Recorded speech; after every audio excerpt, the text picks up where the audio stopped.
आज अपन कक्षा 11वीं का लेखा शास्त्र वित्तीय लेखा है ना भाग 1 पढ़ेंगे।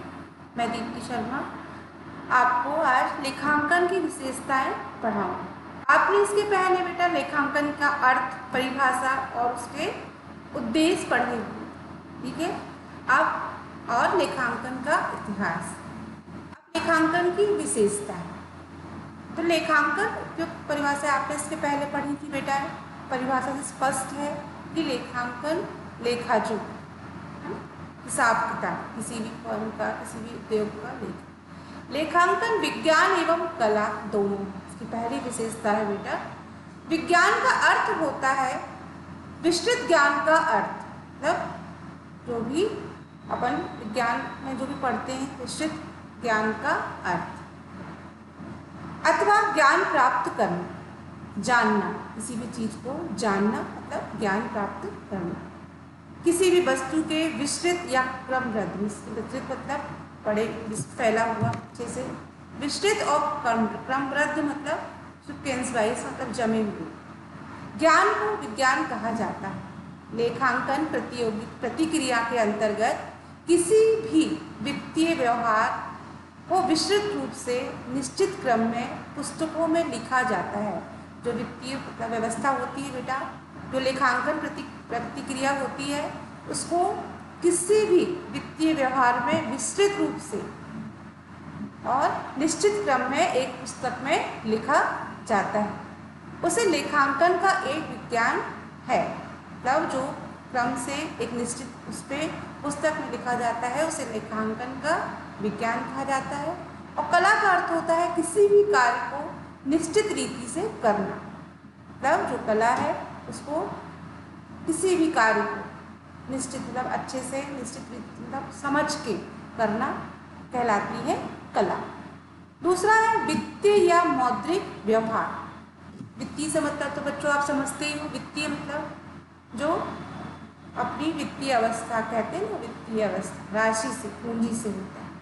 या मौद्रिक व्यवहार, वित्तीय या मौद्रिक मतलब मुद्रा को मौद्रिक व्यवहार। लेखांकन में केवल उन्हीं व्यवहारों या घटनाओं का लेखांकन किया जाता है जो वित्तीय प्राकृतिक में हो और मुद्रा के रूप में व्यक्त किए जा सके। मतलब जो लेखांकन है उसकी वित्तीय प्राकृतिक हो और उसको मुद्रा के रूप में व्यक्त किया जा सके। गैर मौद्रिक व्यवहारों को कितने भी महत्वपूर्ण क्यों ना हो, लेखांकन नहीं किया जाता, जो मुद्रा से संबंधित कार्य नहीं होते ना, व्यवहार में नहीं आते, कितने भी महत्वपूर्ण क्यों ना हो, जो लेखांकन में नहीं लिखा जाता। फिर है निश्चित पुस्तकें।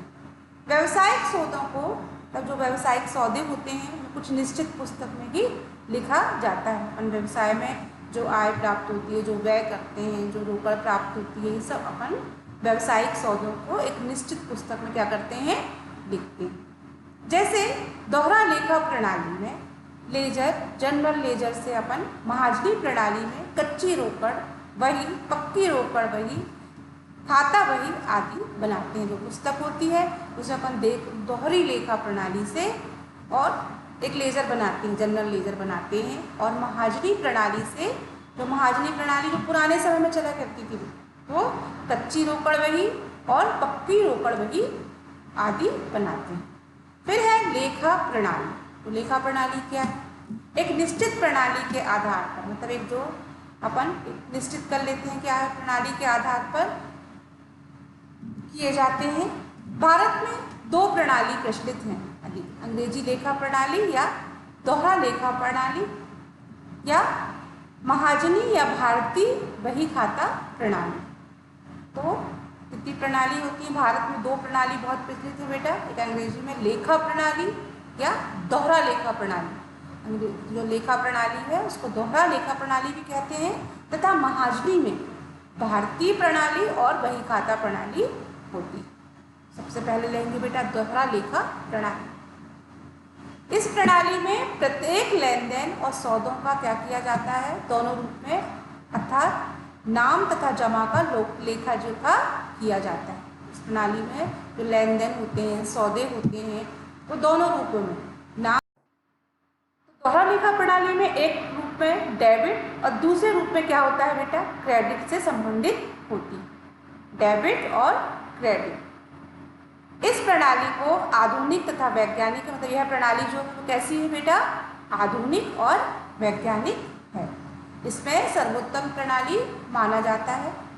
कौन सी प्रणाली को, दोहरा लेखा प्रणाली को सर्वोत्तम प्रणाली माना जाता है। इस प्रणाली को व्यवहारिक पद्धति भी कहा जाता है, मार्केटिंग सिस्टम। इस प्रणाली के अंतर्गत व्यापारिक खाता, लाभ हानि खाता और आर्थिक चिट्ठा बनाया जाता है। इस प्रणाली के अंतर्गत कौन कौन से खाते बनाए, लाभ हानि का खाता बनाते हैं बेटा, और एक आर्थिक चिट्ठा बनाते हैं, और इसको मार्केटिंग सिस्टम की प्रणाली के अंतर्गत अपन इसको उपयोग करते हैं। फिर है दोहरा लेखा प्रणाली।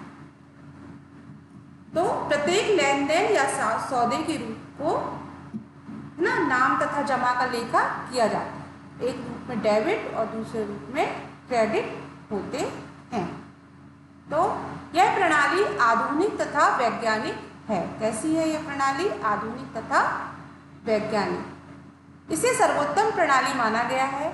इसमें व्यवहारिक खाते, मतलब जो व्यवहारिक खाते होते हैं उसमें लाभ हानि का खाता होता है, आर्थिक चिट्ठा भी बनाया जाता है। फिर इसके बाद है बेटा इकहरा लेखा प्रणाली। इकहरा, इकहरे से ही मतलब एकल, है ना। इस प्रणाली में व्यापारी कुछ लेन देन एक रूप में लिखा करते हैं, मतलब जो एक इकहरा लेखा मतलब समझ, इकहरा से मतलब एक ही होता है ना। तो उससे मतलब समझ में आता है, व्यापारी कुछ लेन देन एक रूप में लिखा करते हैं, कुछ शब्दों के रूप में लेखा, कुछ सौदों का लेखा छोड़ देते हैं, मतलब जो सौदे होते हैं उन पर वो लेखा छोड़ देते हैं। ऐसे कई कारणों से किया जाता है, जैसे धन की कमी, लेखा का पूर्ण ज्ञान न होना, अज्ञानता आदि। इस प्रणाली को बही खाते में कहा जाता है। मतलब जो ये प्रणाली है, जैसे धन की कमी, लेखा का पूर्ण मतलब ज्ञान ना होना, अज्ञानता आदि, इस प्रणाली को अपने बही खाता भी, मतलब आप उसे बही खाता प्रणाली भी कह सकते हो, मतलब कहते हैं, कहा जाता है। फिर है रोकड़ प्रणाली। रोकड़ से मतलब पैसा ना, नगद पैसा, जो अपन नगद किसी से लेन देन करते हैं उसे रोकड़ प्रणाली कहते हैं। इस प्रणाली के अंतर्गत नगद लेन देन का लेखा किया जाता है। मतलब जो रोकड़ प्रणाली है उसमें नगद लेन देन किया जाता है। अपन को किसी को देना है या लेना है, व्यापार में जो भी कार्य लेन देन के किए जाते हैं वह रोकड़ प्रणाली में किए जाते हैं। उधार लेने देने का लेखा उसी समय किया जाता है जबकि उनका रोकड़ में भुगतान हो जाता है।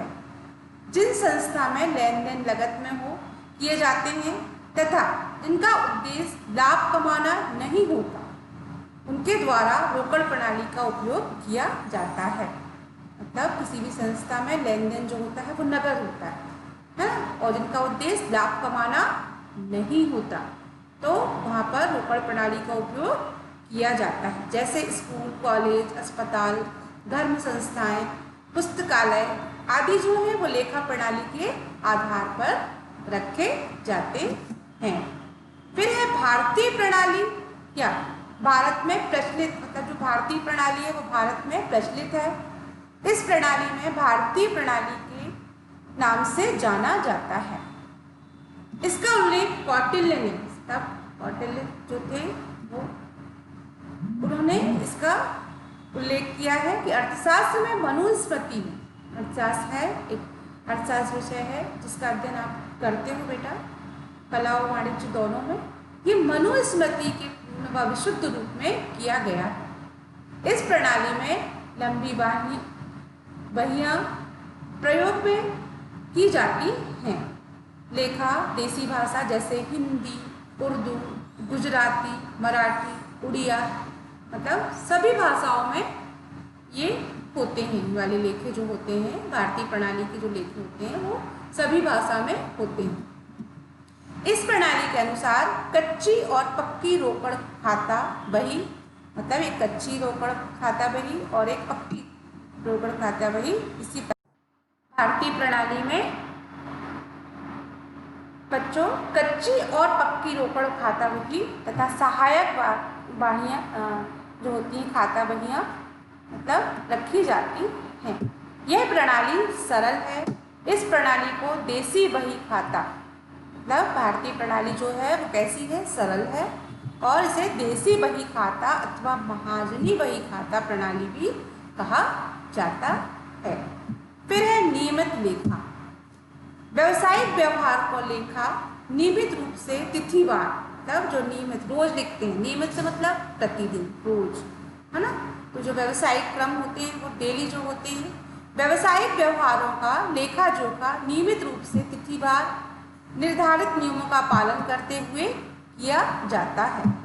वर्गीकरण करना, लेखा पुस्तकों में दर्ज किए गए सौदों को वर्गीकृत किया जाता है। मतलब जो सौदे होते हैं वो लोग लेखा पुस्तकों में क्या किए जाते हैं, दर्ज किए जाते हैं।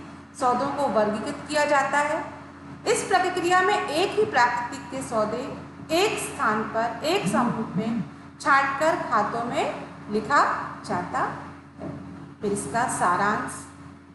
सारांश तैयार करना एक ऐसी कला है, मतलब सारी चीज़ों का सारांश का पूरा एक एग्जाइट ना, जिसके अंतर्गत वर्गीकृत किए गए आंकड़ों को इस ढंग से पेश किया जाता है कि प्रबंधकों को अन्य व्यक्तियों को समझ में, प्रबंधकों और अन्य व्यक्तियों को क्या हो जाए, ये समझ में आ जाए।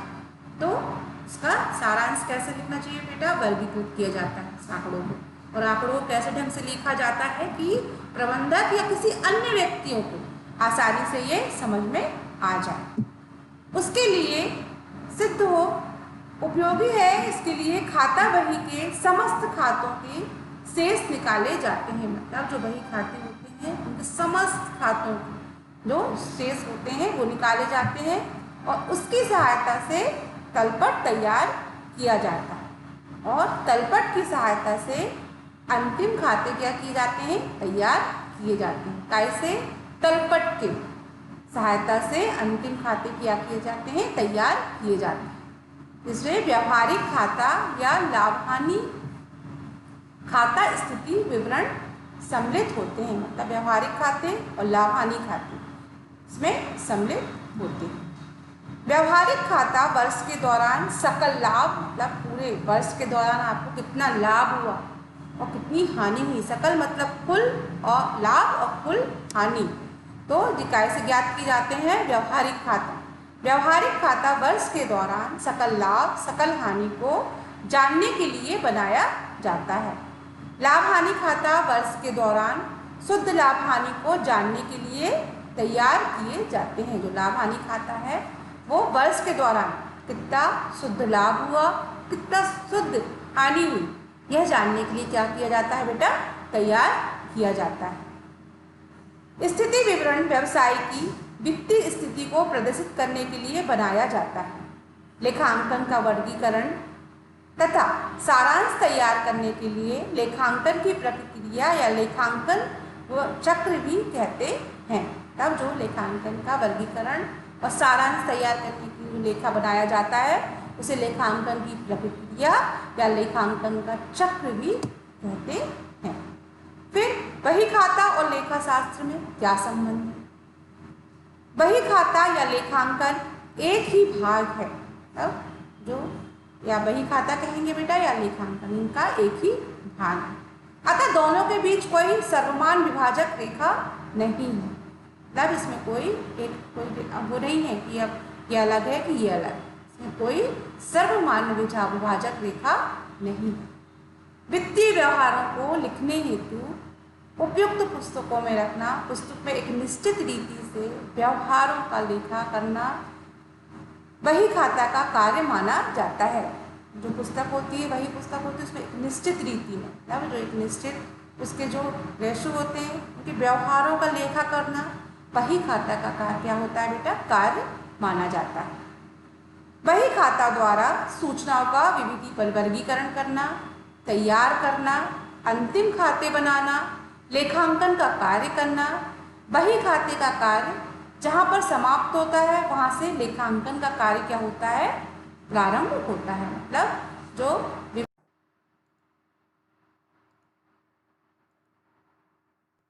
तैयार करना, मतलब जो बही खाते होते हैं उनका कार्य माना जाता है क्या, निश्चित रीति के व्यवहारों का लेखा करना बही खाता का कार्य माना जाता है। बही खाता द्वारा सूचनाओं का विविध वर्गीकरण, मतलब उसका पूरा विवरण वर्गीकरण करना, तैयार करना, अंतिम खाते बनाना लेखांकन का क्या है, कार्य है। बही खाते का कार्य जहाँ पर समाप्त होता है वहाँ से लेखांकन का कार्य शुरू होता है। बही खाते के बिना लेखांकन संभव नहीं है, मतलब जो बही खाता है उसके बिना लेखांकन का कार्य संभव नहीं है। लेखांकन के बिना बही खाते का भी कोई उपयोग नहीं है। अगर बही खाता क्या रहेगा तो लेखांकन के बिना उसका भी कोई उपयोग नहीं। धन्यवाद बच्चों।